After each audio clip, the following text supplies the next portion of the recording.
ہندوستان پر مغلوں نے صدیوں حکومت کی۔ اس عرصے میں انہوں نے ہندوستان کے مختلف شہروں میں بہت سی ایسی عظیم الشان عمارات تعمیر کروائیں جو آج بھی اسی شان و شوکت کے ساتھ کھڑی ہیں۔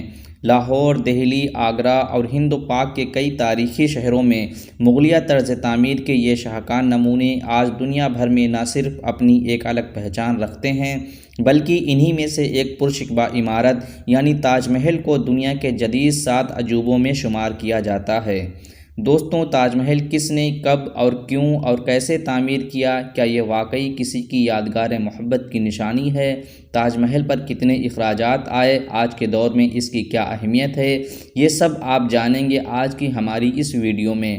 اگر ابھی تک آپ نے ہماری ویڈیو کو لائک نہیں کیا ہے تو ایک پیارا سا لائک کر دیں اور ہمارے اس یوٹیوب چینل کو ضرور سبسکرائب کر دیں۔ دوستوں، آج دنیا بھر میں جہاں بھی تاج محل کا نام لیا جاتا ہے وہاں شاہجہاں کا نام ضرور آتا ہے۔ مغل شہنشاہ شاہجہاں، جس کا اصل نام شہاب الدین محمد خرم تھا، 1592 میں لاہور میں پیدا ہوا۔ وہ سلطنت مغلیہ کے 5ویں شہنشاہ تھا اور شہنشاہ نور الدین جہانگیر کا بیٹا تھا۔ 1628 میں جب شاہجہاں اپنے والد جہانگیر کی وفات کے بعد تخت نشین ہوا تو اس وقت اس کی عمر 37 برس تھی۔ اس نے 1658 تک ہندوستان پر حکومت کی۔ دوستوں، شاہجہاں کے اس 30 سالہ دور حکومت کو مغلیہ عہد زریں بھی کہا جاتا ہے۔ انہیں مغلیہ سلطنت کا عظیم ترین معمار شہنشاہ یا انجینئر شہنشاہ کہا جاتا ہے۔ اس دور کا فنون لطیفہ اور تعمیرات کے حوالے سے سب سے اہم سمجھا جاتا ہے۔ اس کے عہد میں تعمیر ہونے والی تعمیری شاہکار آج بھی قائم ہیں۔ لاہور میں شالیمار باغ، جہانگیر کا مقبرہ، آصف خاں کا مقبرہ، مسجد وزیر خاں، شاہی قلعہ کے دیوان خاص اور دیوان عام جیسی عمارات شاہجہاں کے دور کی ہی شاہکار ہیں۔ اس کے علاوہ موتی مسجد آگرہ، لال قلعہ دہلی، قلعہ آگرہ، جامع مسجد دہلی اور شاہجہانی باغات وغیرہ بھی اسی کے دور حکومت میں تعمیر ہوئے۔ ان سب عمارتوں کے علاوہ شاہجہاں کے نام سے منسوب جو سب سے اہم عمارت ہے وہ تاج محل ہے، جو اس نے اپنی بیوی ممتاز محل کی محبت میں تعمیر کروائی تھی۔ دوستوں، ممتاز محل، جس کا اصل نام ارجمند بانو بیگم تھا، شاہجہاں کی سوتیلی ماں اور جہانگیر کی 20ویں بیوی ملکہ نور جہاں کی بھتیجی تھیں۔ ان کے والد آصف خاں دربار مغلیہ میں ایک اہم وزارت پر تھے۔ ممتاز کی شادی شاہجہاں سے 1612 میں ہوئی۔ ممتاز محل شاہجہاں کی محبوب ترین بیوی تھیں اور اسے ریاستی امور میں بہت وسیع اختیارات حاصل تھے۔ کچھ تاریخ داں تو یہاں تک کہتے ہیں کہ اس وقت مغلیہ دربار کی اصل حکمران وہی تھیں اور ان کے مشورے کے بغیر شاہجہاں کوئی فیصلہ نہیں کرتے تھے۔ ممتاز محل شاہی محل میں اتنی طاقتور تھیں کہ مغلیہ سلطنت کی کئی اہم ترین مہریں ان کے پاس ہوتی تھیں۔ دوستو، شاہجہاں کی یہ محبوب بیوی زیادہ عرصے تک اس کے ساتھ نہ رہ سکی اور 14ویں بچے کی پیدائش پر دوران زچگی وفات پا گئیں۔ وفات کے فوراً بعد ممتاز کو عارضی طور پر برہان پور میں دفنا دیا گیا۔ دوستوں، ممتاز کی وفات شاہجہاں کے لیے ایک بہت بڑا سانحہ ثابت ہوئی۔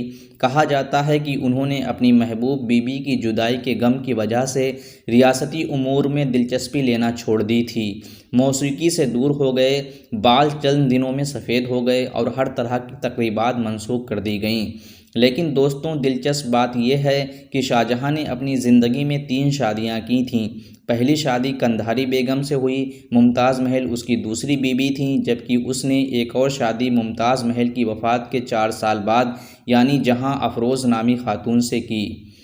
دوستوں، ممتاز محل کی وفات کے 6 ماہ بعد ان کا جسد خاکی برہان پور سے آگرہ لایا گیا اور دریائے جمنا کے کنارے ایک مقام پر منتقل کر دیا گیا۔